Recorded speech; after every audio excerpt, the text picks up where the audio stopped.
So Kim, I'm talking to you after you just gave a really interesting presentation about how you turned in Columbus, how you turned adversity to your advantage. Can you give us a quick thumbnail of what happened with COSI and what COSI stands for? Sure. COSI stands for the Center of Science and Industry. We are a museum that's been around for over 40 years. We moved to a new site 10 years ago.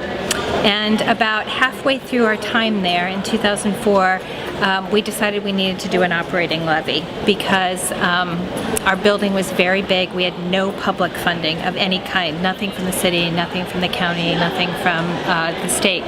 So we went on the ballot for a levy. That levy failed, and as a result we ended up having to shut down about a third of our building. We had to cut about a third of our team, and we had to cut our budget from about 15 million to 10 million. So we were left with this building that had lots of space in it, and we needed to try and figure out what to do with it. And I actually think that that was the best thing that could have happened to us, because if we'd won the levy, we would have just kept doing business as usual. But because we didn't, we had to stop and go, wait a second, who are we? What's our role? How are we going to think about this differently? And that's what led to all the things that we've been doing.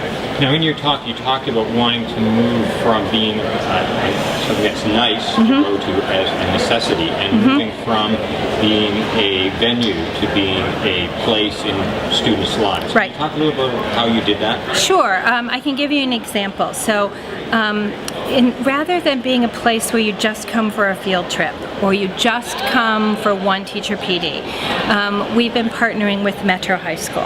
And Metro High School has classrooms in our building, so students come in and out, a whole group of students come in and out all day, every day. They change classes there, they do a variety of things, but they also do other things. They volunteer in our building, they're interns in our building, they held their graduation in our building.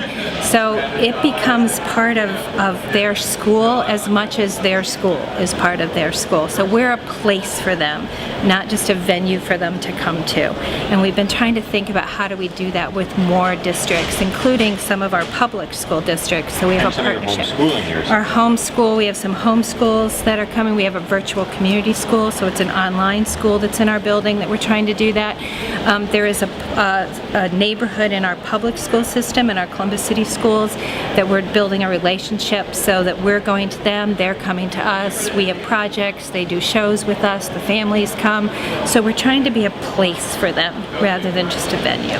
And one of the other things you were talking about just at the end of your talk and discussion was the sort of tension with teachers around this, the education system in general, that they see. Is there a turf war going on, or what's the tension there? I think it's hard for teachers. You know, there's a lot of controversy about education right now, and that education isn't doing what it needs to do. And if you're one of the people providing that education, you feel protective. You're like, well, wait, I'm working really hard. So I think we have to be really careful.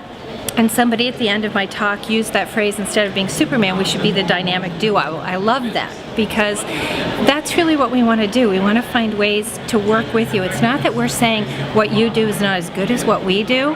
What we're saying is, let's figure out how to take the best of what you do and the best of what we do, and let's put those together to provide the best experience for students and to change this sort of way that we've done education for all these years. I heard this great phrase once that somebody said, in our classrooms, we're teaching children in the 19th century, and those children are dead. And I thought about that and thought, you know, that's really true. We have the same model of a classroom that we've had for years, and it served a purpose for the time that it was started, but it doesn't serve that same purpose anymore. So how can we be partners with each other to create a different experience for everybody? And I think that's the way we have to go, because it's not about saying you're not doing your job. That's not helpful. So let's go back to the beginning of this conversation with the levy, because I would assume that there was a lot of people in the exhibits area that was pretty excited about having all that space to do some interesting stuff in, and they didn't get to do it. So internally, is there a tension with what you're trying to do and with the exhibits folks? You know, at the time of the levy, actually, most of our space was full, and we actually shut down exhibit space, and then we shut down a traveling exhibit gallery. There has been tension in the building about what's our mission, and that's some of the pieces I talked about at the beginning, is that we have a lot of people who have been in this field for a long time, and the idea that we're going to use some of our space for somebody else was hard for some of them. It really was. And the idea that, you know, we're gonna have Ohio STEM Learning Network in this part of our building, and you're not going to be able to use that room anymore, was a little bit tough at some time. But I think we've moved past that, and we've said, okay, how do we use this for our benefit? I'm not saying it's perfect yet. We still have, you know, there are times where you're like, really, I can't use that space? But no, really, you can't use that space because we have this partnership that's for the greater good. And I think now that the team, the entire team, understands that, it's eased that tension. Yeah. Thanks for sharing this with us today. Sure, thank you.